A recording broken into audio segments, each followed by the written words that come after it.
வணக்கம் students, welcome to Fauji silver academy Tamil. இந்த வீடியோவில் நீங்கள் என்ன தெரிஞ்சுக்க போகிறீங்கன்னா, சி நாட் கேட்னா என்ன தெரிஞ்சுக்க போகிறீங்க. சி நாட் கேட் அப்படின்னு என்னதுன்னா, இதில் நம்ம 2 கியூபிட்டை பயன்படுத்துவோம். ஒன்று வந்து கண்ட்ரோல் கியூபிட்டுன்னு சொல்லுவோம், இன்னொன்று வந்து டார்கெட் கியூபிட்டுன்னு சொல்லுவோம். ஓகேங்களா? அதாவது இந்த டார்கெட் கியூபிட் எப்போ சேஞ்ச் ஆகும்னா, நம்ம கண்ட்ரோல் பிட்டு 1 செட் பண்ணும்போது. ஸோ கண்ட்ரோல் பிட் 1 இருந்துச்சுன்னா டார்கெட் கியூபிட் வந்து சேஞ்ச் ஆகும். சிம்பிளாக சொல்லுங்க பாருங்கள். இப்போ கண்ட்ரோல் பிட் 0 இருந்தால் டார்கெட் அப்படியே சேமாக தான் இருக்கும். இதுவே கண்ட்ரோல் பிட் 1 இருந்தால் டார்கெட் வந்து 0லேருந்து 1க்கு ஃப்ளிப் ஆகிடும், சேஞ்ச் ஆகிடும். இப்போ உங்களுக்கு ட்ரூத் டேபிள் ஈஸியாக போகிறீங்க பாருங்களேன். ஸோ இது கண்ட்ரோலு டார்கெட் நம்ம இன்புட் எடுத்துக்கிறோம். இப்போ பாருங்கள், கண்ட்ரோல் 0 இருந்துச்சுன்னா டார்கெட் 0 அப்படியே வந்துடும். 0 அப்படியே வந்துடும். கண்ட்ரோல் 0 இருந்துச்சுன்னா டார்கெட் அப்படியே வந்துடும். கண்ட்ரோல் 1 இருந்துச்சுன்னா அந்த 1 வந்துடும். இந்த பக்கத்தில் இந்த டார்கெட் வந்து ஃப்ளிப் ஆகி வரும். 0 இருந்தால் 1.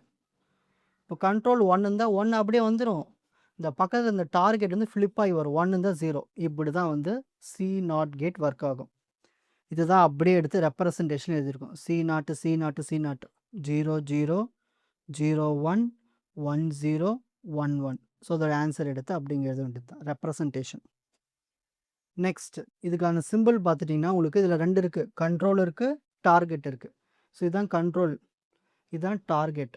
கண்ட்ரோல் அப்படியே அடிச்சுப்போம். இந்த டார்கெட்டில் என்ன சிம்பிள்னா, இதை வந்து நம்ம நாட் கேட் அப்ளை பண்ணியிருப்போம். ஓகேங்களா? ஒரு சி நாட் கேட்டுனுடைய மேட்ரிக்ஸ் ஃபார்ம் இப்படி தான் இருக்கும். ஃபஸ்ட்டு ரோவில் இங்கே 1, செகண்ட் ரோவில் இங்கே 1, தேர்ட் ரோவில் லாஸ்ட் 1, ஃபோர்த் ரோவில் இங்கே 1. ஸோ இந்த சி நாட் கேட்டை இப்படி தான் நம்ம ரெப்ரசன்ட் பண்ணுவோம். இதை வச்சு தான் நம்ம கேல்குலேஷன்ஸ்லாம் யூஸ் பண்ணுவோம். சரி, இந்த சி நாட் கேட்டில் என்னென்ன ப்ராப்பர்ட்டிஸ் இருக்குதுன்னு பார்த்துட்டிங்கன்னா, இந்த சி நாட் கேட் இந்த மேட்ரிக்ஸ் நம்ம 2 வாட்டி மல்டிப்ளை பண்ண வச்சுங்களேன், நம்மளுக்கு ஐ மேட்ரிக்ஸ் வந்துடும். அதாவது ஐடென்டிட்டி ஆப்ரேஷனே வந்துடும் சொல்கிறாங்க. அதாவது ஒரிஜினல் ஸ்டேட்டுக்கே போயிடும். ஓகேங்களா? இப்போது screenshot time. So C not கேட்னா என்ன டெஃபனிஷன், அதில் நம்மளுக்கு 2 பிட் இருக்குது. கண்ட்ரோல் பிட் இருக்குது, டார்கெட் இருக்குது. ஓகேங்களா? ஸோ கண்ட்ரோலில் நம்ம 0 செட் பண்ணால் அதே தான் ஆன்சர் வரும். 1 செட் பண்ணால் ஃப்ளிப் ஆகும். ஸோ அதுக்கான ட்ரூத் டேபிள், அதுக்கான ஆக்ஷன் ரெப்ரசன்டேஷன், ஸோ அதில் இருக்கிற சர்க்கியூட் சிம்பிள், அதோடைய மேட்ரிக்ஸ் ஃபார்ம், அதோடைய ப்ராப்பர்ட்டி.